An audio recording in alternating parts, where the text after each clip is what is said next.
नमस्कार, प्रेम जिव्हाळ्यामध्ये तुमचं खूप खूप स्वागत आहे। आज आपण बनवणार आहे बाप्पांना आवडणारे उकडीचे मोदक। तर उकडीचे मोदक कसे बनवायचे बघूया। आता आपण 1 चमचा तूप टाकले। तूप चांगलं वितळलं की खसखस टाकून घ्यायची। खसखस चांगली तुपावर परतून घ्यायची।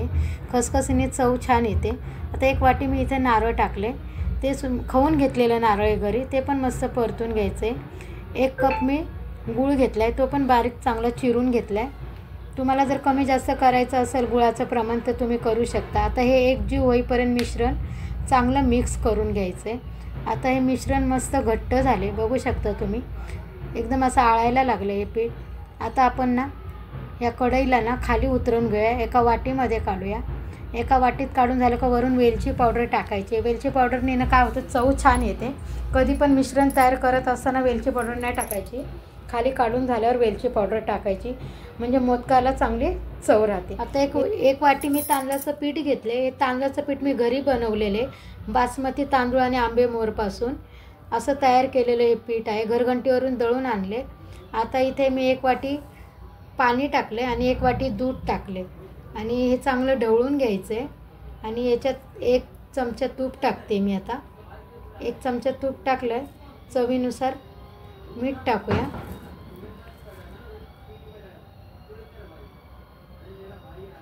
चवीनुसार मीठ टाकूया। आता याला चांगलं मिक्स करून घ्यायचं आहे। मिक्स करून घेतलं का जे 1 वाटीत आपण तांदूळाची पिठी घेतली ना, ती थोडी थोडी करून आपण हे पीठ टाकायचं आणि एका हाताने चांगलं मिक्स करायचं आहे। आता हे सगळं पीठ छान मिक्स करून घ्यायचं, एकजीव होईपर्यंत मिक्स करायचं आहे चांगलं।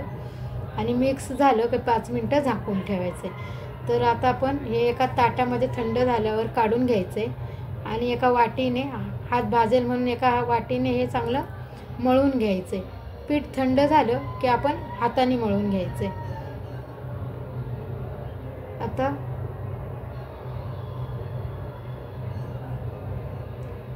पीठ थंड झाले, मी हाताने हे चांगलं एकजीव करून असं मळून घेते। एकदम छान असं मळून घ्यायचं आहे की पिठाला एक प्रकारची चकाकी आली पाहिजे। आणि 1 चमचा तूप घेतले हातावर, जेणेकरून आपलं पीठ चिपकलं नाही पाहिजे हाताला असं। आणि आता हे चांगलं मळून घ्यायचं आहे। बघू शकता तुम्ही, पिठाला एक प्रकारची अशी छान चकाकी आलेली आहे। आणि आता आपण मोदक करायला घेऊया। तर 1 गोळा घेतला आहे मी हातावर, तो असा गोल गोल गोल गोल करायचा आहे मस्त। आणि त्याची कशी पारी करायची, पीठ कुठेही चिरत नाही, फाटत नाही, बघू शकता। आणि छान असा गोळा तयार झालेला आहे। आता आपण याला ना पिठामध्ये थोडंसं दोन्ही बाजूनी पीठ लावून घ्यायचं आहे तांदळाचं।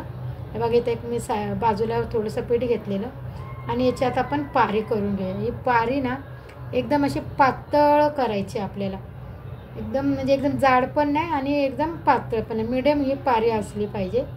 आता ही बघू शकता पारी तयार झाली आपली मस्त।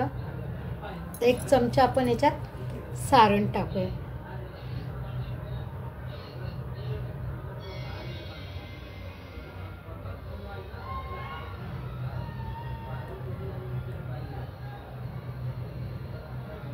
एक चमचा मी आता सारण टाकले आणि आता आपण मोदकांच्या कळ्या पाडून घेऊया।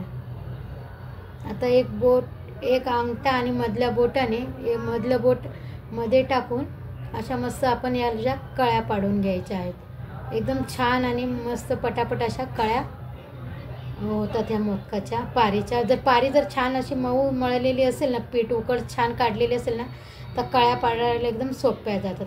आता वरून आपण असं बंद करून घ्यायचं आहे आपल्या अंगठ्याच्या साहित्याने, बघू शकता। हे बघा, मी मस्त असं वरून ना बंद करून घेतले। वरचं एक्स्ट्राचं जे काय पीठ असेल ना ते काढून घ्यायचं आहे आणि परत मोदक बंद करून घ्यायचं आहे। बघू शकता किती छान कळ्या पडल्या।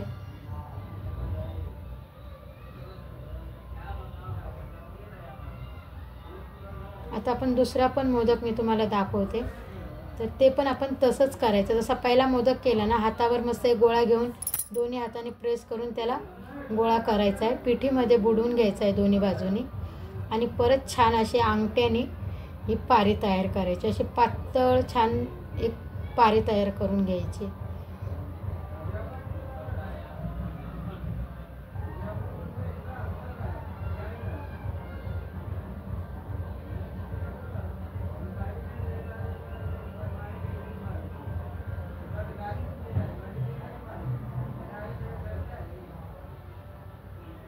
हे बघा आता पारी तयार झाली, कुठेही फाटली नाही किंवा चिरली नाही. 1 चमचा मी सारण टाकले आणि आता कळ्या पाडून घेऊया. कळ्या खालपासून तर वरपर्यंत अशा छान कळ्या पाडून घ्यायच्या आहेत. एकदम अशा पातळ, जास्त लांब लांब नाही या कळ्या करायच्या, जवळजवळच ह्या कळ्या पाडून घ्यायच्या आहेत. आणि हा मोदक एकदम दिसायला पण छान दिसतो आणि एकदम पटकन होतं. आपल्याला असं वाटतं अरे मोदक खूप झंझट आहे, पण एकदा आपल्याला सराव झाला ना मोदक बनवायचा की एकदम सहज आणि छान कळ्या पडतात. पहिल्यांदा आपल्याला अवघड वाटतं असं, पण हळूहळू आपल्याला पण खूप छान प्रकारच्या कळ्या पाडा. हा माझा अनुभव आहे. आता मला खूप छान प्रकारच्या कळ्या पाडता येतात.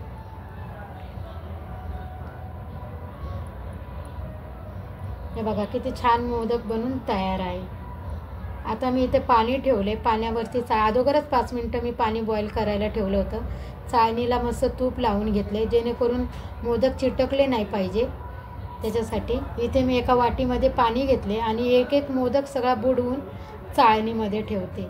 याने काय होतं ना, जेव्हा आपण मोदक उकडून घेतो ना, तर मोदक पाण्यात बुडवल्याने ना एकदम दुसऱ्या दिवसापर्यंत हे मोदक ना एकदम सॉफ्ट, चिरत पण नाही आणि असे वातड किंवा कडक पण होत नाही. दुसऱ्या दिवसापर्यंत हे मोदक एकदम छान असे लवचिक आणि एकदम मऊसूत असे राहतात, कडक होत नाही अजिबात. अशा प्रकारे आता याला ना आपण मस्त 15 मिनटं उकड काढून घेऊया. मोदकाला आपण उकडून घेऊया. तर वरती मी मस्त केशर लावले. आता मोदकांना मी मस्त असं केशरच्या काड्या लावते एक एक करून, आणि आपल्या मोदकाला म्हणजे छान चव येईल. आणि झाकण ठेवून याला 15 मिनटं आपण उकडून घेऊया. ठीक आहे, आता 15 मिनटं झालेले तुम्ही बघू शकता. मोदकांना कलर पण छान आला आहे आणि केशरनी पण मोदक तर किती छान सुंदर दिसत आहेत.